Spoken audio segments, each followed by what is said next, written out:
Just a quick disclaimer before this video. I recorded it way before the episode last week, season 3, episode 9 Glove Up, which was, in my opinion, easily the best episode of season 3 so far. So everything I say in this video is in relation to episodes 1 through 8. So with that being said, the Jeremy you're about to hear when I say, all right, Oval fans, that's a Jeremy from well over 10 days ago. So if I say anything in the video that's like, okay, this is trash, but then episode 9 fixed it, then, just say that, oh, wow, that's Jeremy from the past. But overall, season 3 still has a lot of work to do. Hopefully tonight's episode picks up the momentum and the quality of episode 9, and we'll go from there. So enjoy the video. All right, Oval fans. Now, this particular video, if you've been watching my Oval reviews since the beginning of season 3, just know I've reviewed every single episode of the show on the channel. Check out the Oval playlist if you don't believe me. Episode reviews, trailer breakdowns, live streams, discussions, theories, you name it. And just like Sisters, season 3 of the Oval, in my opinion, has been the worst season so far. It's supposed to be around 22 episodes, if I'm not mistaken, which is the same length of episodes as season 2. Now, I don't know what the BET/Tyler Perry plan is in terms of whether or not the show will be going on hiatus once it reaches the mid-season. So, episode 11, The Children, which will be airing December 21st, which is, ironically enough, the day before the Sister Season 3 finale. That, in theory, should be the mid-season finale. I don't know if they're going to keep running episodes. I don't know if the mid-season finale will be all but 2 or 3 weeks because, let me just put it this way, we all know BET wastes no time in bringing these shows back, even though, in my opinion, there should be some space in between. Give us enough time to miss the shows. And especially if the shows have been extremely lackluster, I don't want it back that quick. Give me a little refresher break and then bring it back. Because, there are times where they'll bring back a show and then do like 2 episodes at once. But regardless, this video isn't to trash on the Oval. I do that enough in my reviews. But this is just talking about why I feel that so far, this has not only been a lackluster season, but it's really been the worst of the show in terms of what we've seen so far. I still say that season 2 is the best season because I feel like in season 2 there was far better use of the characters, because season 1, I'm not saying we still don't have too many characters, but season 1 we just had way too many. I mean, there were characters who would disappear for like 6 to 7 episodes, storylines that felt dragged out because we focused on them far longer than the ones that you would think we would focus on. Season 2 felt more balanced. It wasn't perfect, but I felt overall there was an improvement. Less use of sir and ma'am, better acting from some of the actors, and just overall a story that I felt intrigued to watch week to week. This season, I have not felt that way at all. I mean, if nothing else, I just feel like more often than not, I say the same thing every review. What were my thoughts on the Oval season 3 episode 4? More of the same, meaning that each episode felt like we were getting the same thing every single time. Victoria makes a pass at Sam. Priscilla talks about how she's done with this place, but she won't leave. She can't leave. You can't make her leave.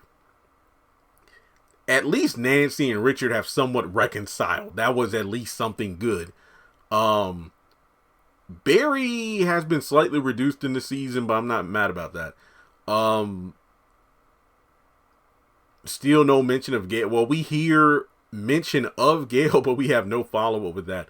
I mean, I think for me, you have main characters who are just so repetitive. And I feel like Tyler doesn't know what to do with the likes of Hunter or Ellie or Victoria saying what she wants to do with Jason and like send him away. It's like, for people who are quick to have somebody killed off, for people who are some of the most powerful people in the country, they say things that don't happen.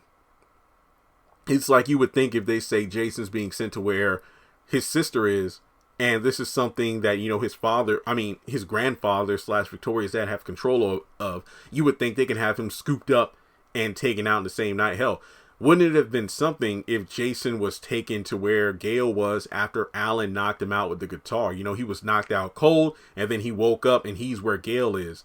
That would have been great. But instead, you keep him around the White House. This has been, look, Jason has done terrible things, awful things that he needs to pay for.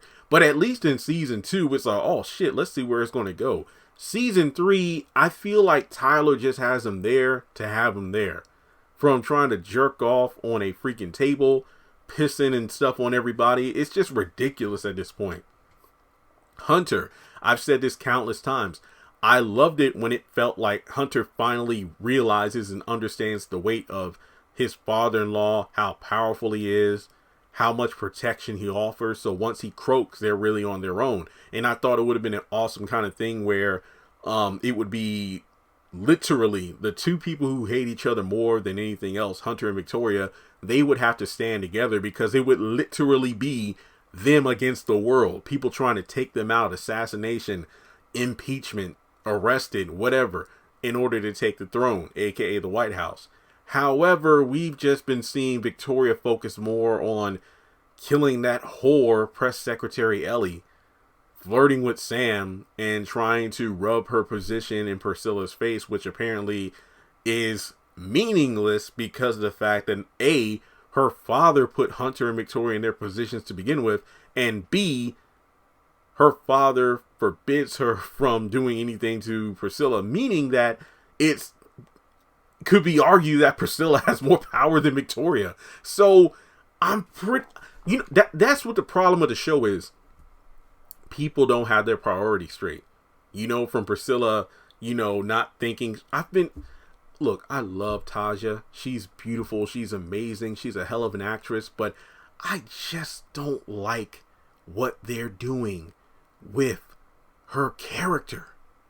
I don't. The only thing so far of season 3 that has caught my interest has been in the last episode with the vice president getting Bobby and Max out of the White House to set up a plan to take out Hunter.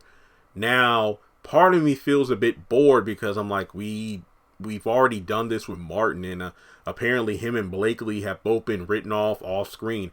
At least with Blakely, we know she was in the hotel with Max, then just left, and she left a note behind. Martin, we don't know how or if he was compromised or if he was trying to orchestrate something behind the scenes that we didn't even know about. I don't know. Was he in cahoots with the vice president as well? It's just so dumb to me to actually set up something so intense. It just feels like, I wouldn't say that season 3 hit the reset button. I feel like season 3 just hit like the pause button, and we're like moving in slow motion because despite the stakes being so high, nothing feels like it's happening.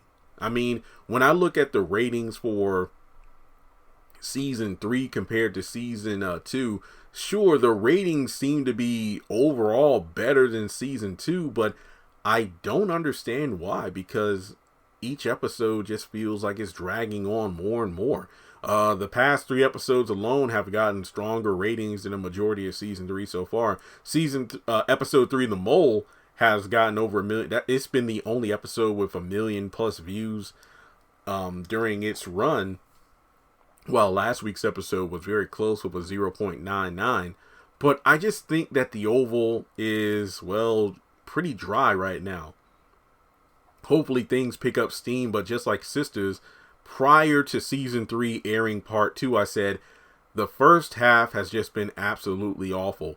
Even if the second half of the season I give perfect 10 out of 10 scores to, each episode is fantastic, that would still not make the season great because a 50 is still failing. But then again, school, I don't know how they've changed the grading scale since I was in school and college, so I don't know. But 50 ain't something to strive for, that's all I'm saying. So right now, I'm intrigued by the Max, Bobby, vice president team up. But a lot of characters have been making stupid decisions. Like Lily, I love the thing between her and Bobby in season 2. Not necessarily how Bobby was just a stupid lovesick puppy, but Lily putting herself in positions that will clearly get her in trouble if she's caught, and then acting surprised when Donald's like, wait, you're telling me Donald and somebody could find out and have me arrested? Duh. So it's just one of those things where, how many times will we see Victoria threaten Ellie when she can get somebody like Grip to just kill her whenever she wanted to? How many times will Hunter try to get somebody in the White House to have sex with? Because I did the video about how him and Sharon is like, a slave master and, black female slave thing. And thankfully, even Sharon brought that up in the series. And I just don't like this angle at all. I was more intrigued by the season 2 penultimate episode and finale, where it was really, hyped up about Victoria's father dying, and then Hunter and Victoria having to face everybody coming after their seat of power.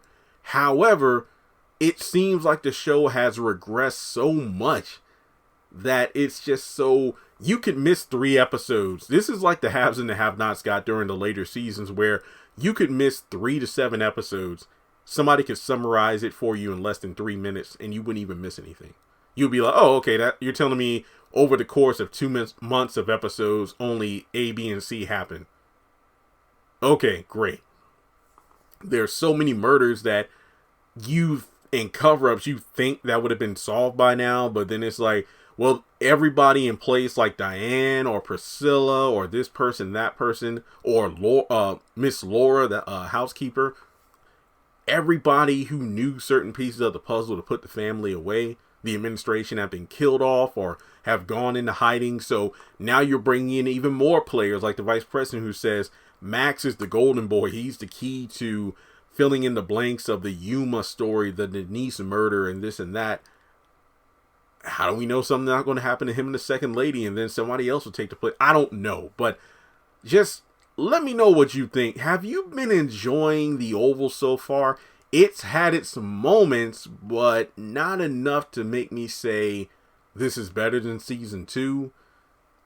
I don't like what they're doing with Kyle. Like, don't try to make this character somewhat remorseful and redeemable after he's done so much harm and murder. Same thing with Jason.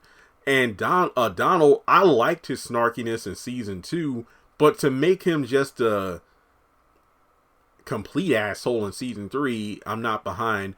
Priscilla is just the mad black woman personified, dialed up to 10. It's almost like Priscilla is Melinda from Acrimony, Veronica from the Haves and the Have-Nots, Candace from the Haves and the Have-Nots, and a bunch of other, and Helen from Diary of a Mad Black Woman, all merged together. It's just, her presence on screen is just so aggravating because you understand her pain and anguish, but to have her just only be about being revengeful and spiteful and mean, I don't like that. But that's just me. Let me know your thoughts on The Oval Season 3. Am I in the minority here? Have you been enjoying the season so far? I mean, like I said, with the Vice President and Second Lady soon to show up, maybe things will be, spiced up just a little. But I feel like they could be doing so much more. I know they've already, have they filmed? Yeah, they filmed season 4 already. Yeah, they filmed season 4 already, so it is coming. But I really do hope they spice things up sooner than later. So as always, make sure you like and subscribe, hit the bell icon and select all. Follow me on social media, links are in the description below. And if you would like to donate to the channel, feel free to do so on PayPal or Cash App.